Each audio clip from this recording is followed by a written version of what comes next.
podcast, where we share stories and strategies from the game's most fascinating minds. No matter where you are in your poker journey, there's always something new to learn. So let's get right into this week's episode. Welcome back to the Red Chip Poker Podcast. I'm Zach Shaw here with James Splitsuit Sweeney, as always. Good morning, sir. Good morning. How you doing? I'm doing good. How about you? Still breathing. That's all we can ask for.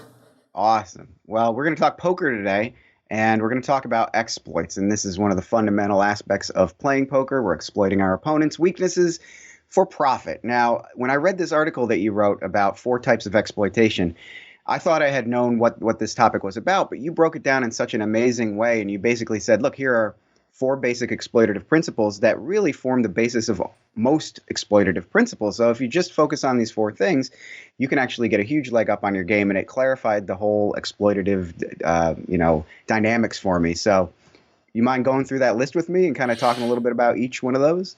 Heck yeah, but I gotta give credit where credit is due, and this largely comes from a pro video that Jones put out a while back, and want to give full credit to him, and I was like, you know what, I think this lays it out really well. Why don't I kind of tack on all of these 4 major buckets and kind of just go from there? So I gotta give credit where credit is due. Jones did an amazing job on that video, and we'll leave links for all that in the show notes in case you're interested in checking out the full thing from him. Awesome. And you can find that at redchippoker.com/podcast. That's where all our podcast show notes are if you're looking for any links from any of our shows. And yes, Jones is a master, and I love watching his videos. He's got a ton of videos in core that I've learned from. So we're talking about exploitation. We're talking about people who fold too much. And as we've said in past podcasts, I identify with this a lot. It's an area of my game I'm working on. So how do we exploit people who fold too much? How do we operate with the right aggression level? Yeah, so like you said, there are 4 different buckets. The first one we're going to talk about is kind of aggression against people that do fold too often.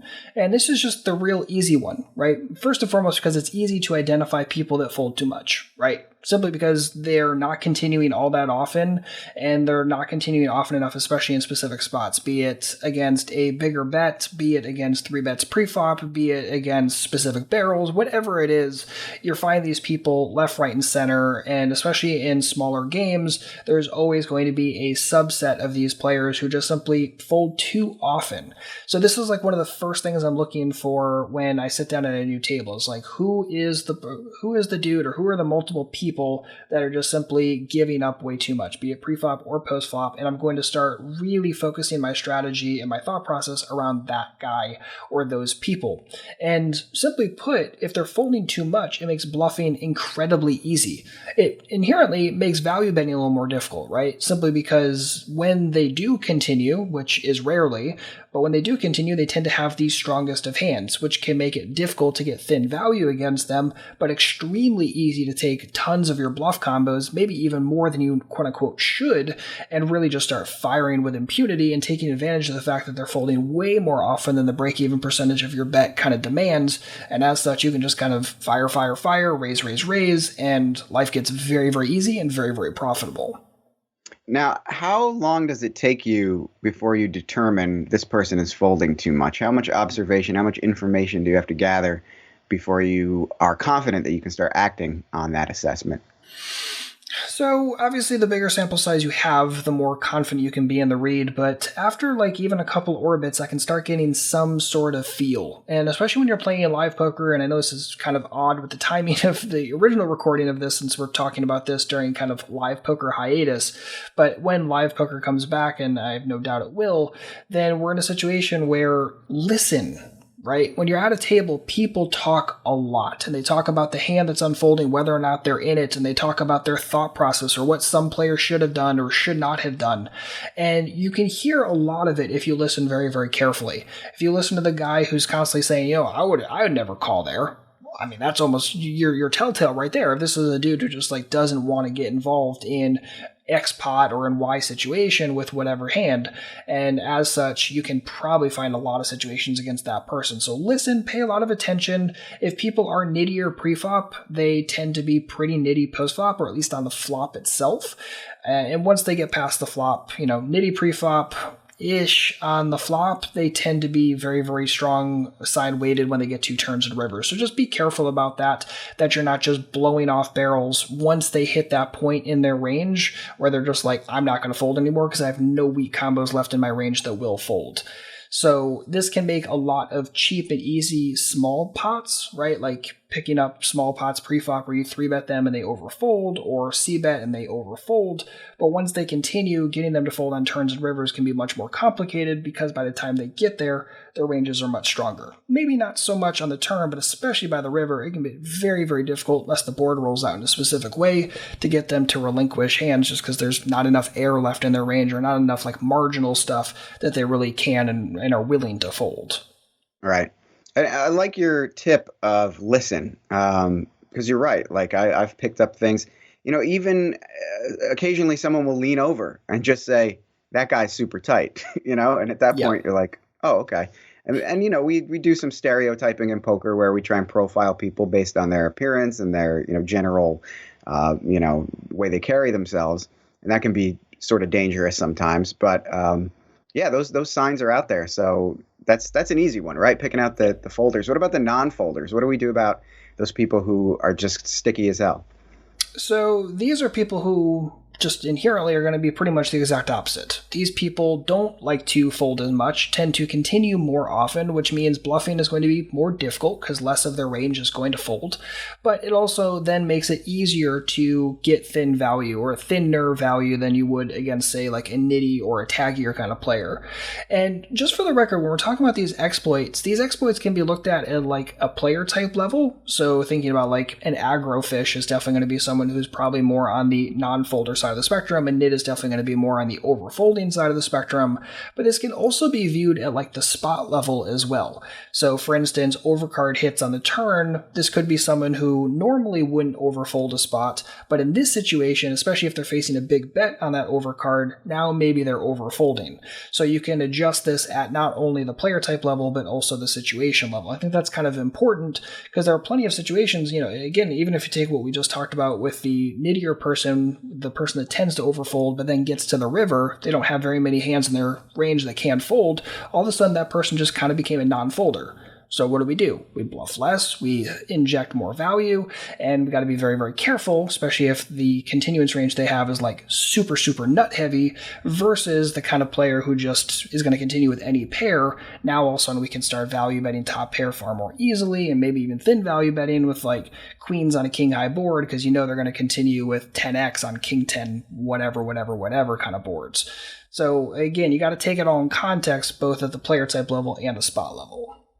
And just to clarify, I would imagine that it's less common than people playing in one style or another, but you could combine these exploits, right? There could potentially be players who are playing, overfolding, let's say pre-flop, but playing too sticky post-flop, right? Exactly. It's very, very common to find players who will give 3-bets pre-flop a ton of action, so they're not folding all that much against the pre-flop 3-bet, but you get them heads up to yourself, and they tend to play very, very predictably and overly nitty on flops out of position in 3-bet pots. So they're not folding much pre-flop, but you're setting up for a situation where they overfold on flop, so your first thought may be, well, I shouldn't bluff 3-bet them pre-flop, but if you think just a step further, you're like, oh, I should actually have a ton of extra bluff combos in my pre-flop 3-betting range against them because I can pick up easy c-bets on the flop. So there's a little bit of extra risk and exposure, but at the same time, you're picking it up a ton of the time on flop, so is it really all that bad? You can mathematically proof it in DoubleCheck. Right. Yeah, because that's definitely a mistake I've made is to type players, I say, oh, you're folding too much pre-flop, so you're a folder, all the time. But yeah they can definitely switch. Yeah, for sure. And the dynamics can change during the game, right? Yep, exactly. And this is actually why you have to be very cognizant of your own image, especially when you're playing against people that can think or at least are trying to think, right? So if you've been playing really, really nitty, that might be someone who normally would always give action with top pair, but against you, they might say, well, you just have to have the nuts, and all of a sudden they start overfolding in a situation. So even though you've been playing nitty, maybe you take this spot and you just take all of your bluff combos and just mash them through because your opponent's overfolding. So why not? So you got to be cognizant of that. Or if you're on the other side of the spectrum, you're playing really, really spazzy and just really, really loose, and everyone's commenting on how loose and aggressive you are, well, it might make bluffing more difficult because people that used to fold second pair now won't fold second pair against you. So you got to be really careful then, again, about trying to mash all those bluff combinations in if they're just simply not going to work that much. And I think the games are just getting more and more like that, where you're seeing adjusting happen. And again, it's an awkward thing to say at the time when live poker isn't really happening, but I can still remember it, and I remember that happening a lot more than I was used to. Yep. People getting tricky. Yep. So another thing that we look at is people who are really too aggressive. And, oftentimes that's something that sticks out like a sore thumb. But how do we handle those players that are putting maximum pressure on us all the time? So this is the kind of person that you have to very quickly say, are they likely balanced in that aggression? And some of that is honestly going to stem from like pre-flop. Do they have ranges that are just far too wide, which means inherently all of this aggression is probably going to be pretty weak side weighted, or at least have lots of air in it?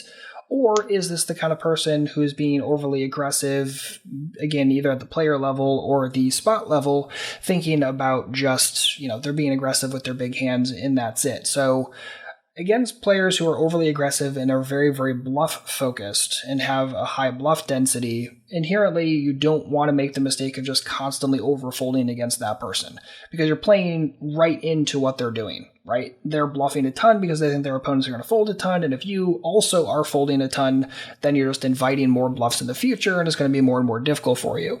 And again, I say that doesn't mean continue 100% of the time against this person. It just means some of the stuff that was maybe more marginal or cuspy that you in other situations might fold against this person, you might say, well, they have enough bluff combos that it makes sense for me to get a little bit thinner with my continuance ranges. And as such, things that you might fold against other people, like maybe second pair or top pair met kicker on turns and rivers, now all of a sudden might be a spot where you start continuing with it to take advantage of the fact that they, again, have far too many bluff combos in their range. So that's one of the easiest ways to do it. The other is just to raise them more. Right? It's so many people, when they're looking for adjustments, almost always look for the passive adjustment first. How can I call more, or when should I call less?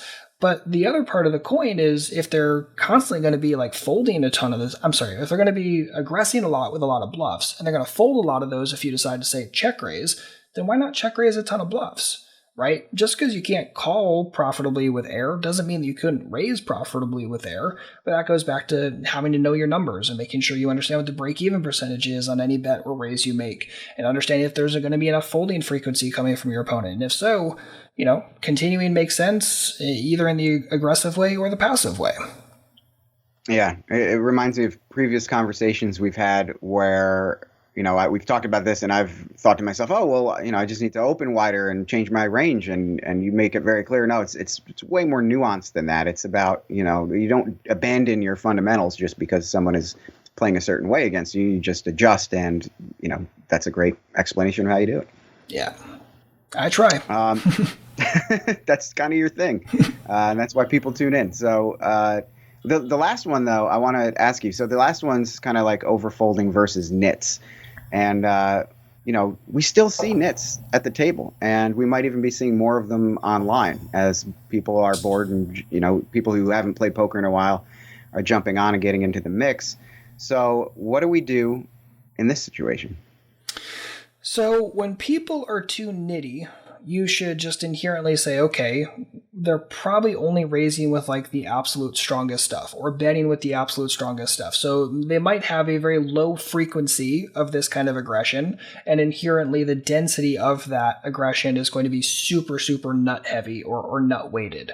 In which case, it makes more sense for you to start getting away from hands that, again, against another player or in a different situation, you might definitely look up. So a situation might be like having top pair on the river, and you bet it and your opponent raises, and it's like a small little raise, right? Well, in a lot of situations, you might consider just calling it because, well, you have top pair, you're probably on the stronger side of your range, you're getting a good price, your opponent could be bluffing a withdraw here and there. Okay. But let's say your opponent is super, super nitty. There's no way in hell they would ever raise this with anything other than like the damn nuts. Yes, you're still getting a good price. Yes, you still have a stronger hand in your range, but no, it doesn't make any sense for you to pay it off because against your opponent's range, you are absolutely lighting money on fire by continuing there.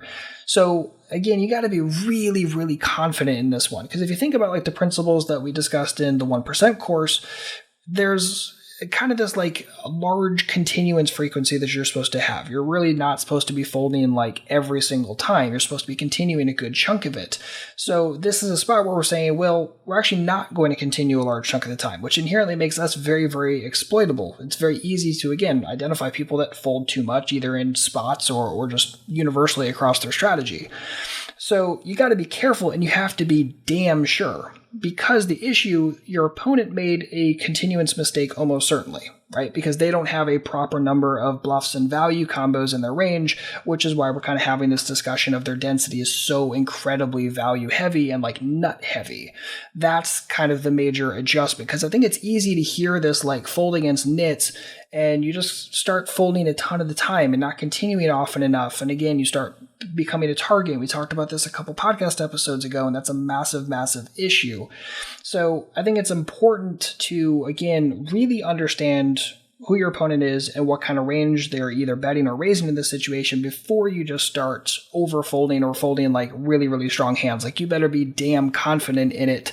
And that's not to say you're going to be like 100% precise, but if you're not like 90, 85+% confident that your opponent is like super, super nutted, I'd be careful about trying to overfold, but there are definitely players in spots where it makes a tremendous amount of sense. And again, this could be at the player level, it could be at the spot level. It could just be like they would never ever bluff this card enough of the time, or they would never ever bluff for this size enough of the time. And even though I have a decent price and a decent hand, it might make more sense for me to fold it just because the call would be negative EV against the absolute nutted range that we know they happen to have in this kind of situation.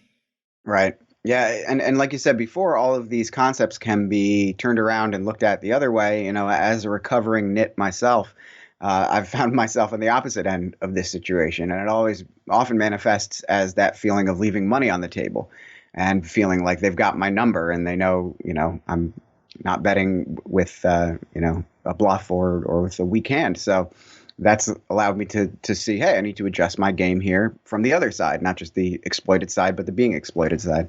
Yeah, exactly. And that's why you have to be cognizant of your image against people that you know are paying attention to it.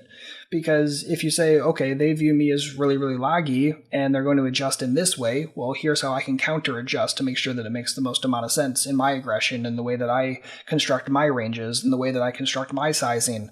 So it's definitely, you can look at it a bunch of different ways. But if you at least understand these principles, it will help you start being able to identify or at least know what to look for. Right? Look for players in spots where people are overfolding. Look for spots where they tend to be overly nut heavy. Look for spots where they tend to be over bluffy. And once you can just kind of start looking for those things, it's not too difficult to figure out how to strategically adjust for it.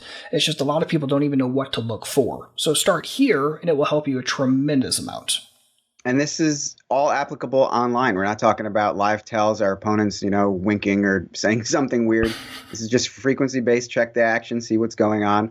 And when we do get back into the casinos and they open again, we'll be using these as well. But in the meantime, these are 4 great areas to study, to go over your hands, to go over your past performance and say, am I doing this stuff enough? And then am I being exploited in these ways? Exactly. And if you're playing online right now, either temporarily or you normally play online anyway, and you're able to use a HUD in any capacity, HUD stats can identify all of these things for you. Look at people that have like very, very low turn c-bet percentages or river c-bet percentages. The lower you see those numbers, inherently probably the more value-centric those ranges are going to be. And again, that could be a spot where it makes sense to overfold a little bit more when they're aggressive on those streets. Or look for players who have a high fold versus turn c-bet percentage. Again, that could be a situation where they're overfolding and you adjust by adding a lot more bluff combinations, or bluff combinations that may have been close against other players become very, very easy bluff combos against this person. person. So your HUD stats can be super, super helpful for identifying these players much, much quicker and with a lot more precision than like live poker, where we're, always kind of at a loss of data, at least compared to online players. Good point. Yeah, it's really fun to see the VPIP of people I've played with in the home games. Oh, yeah, I was right. Yeah, exactly. Awesome. Well, everyone's out there adapting to this situation, and one way to do that, if you love poker, is to study it, because we're going to be back in the casinos at some point, and we're going to be online more, I think, during these times. So good luck to everyone out there. Keep studying, and we'll see you next time. Indeed. Take care, y'all.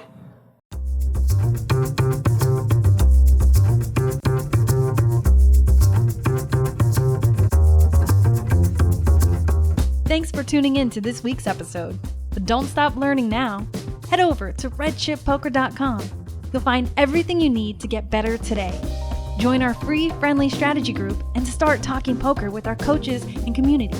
And listen, if you're ready to take poker more seriously, sign up for Core, our $5 a week complete training platform built for players who have limited time to study. Core is packed with over 100 bite-sized lessons, from the fundamentals to advanced strategies, quizzes, achievements, discussion threads, and more. And for the bravest of heart, we invite you to check out our Pro membership, which includes 24/7 access to hundreds of videos, all of our playlists, all of our crash courses, and more. If you want to see what the top 1% of players are studying to keep their edges razor sharp, visit redchippoker.com/Ruby. That's RUBY, and get a special deal on your first 3 weeks. Until next time, run good, play better, and get there.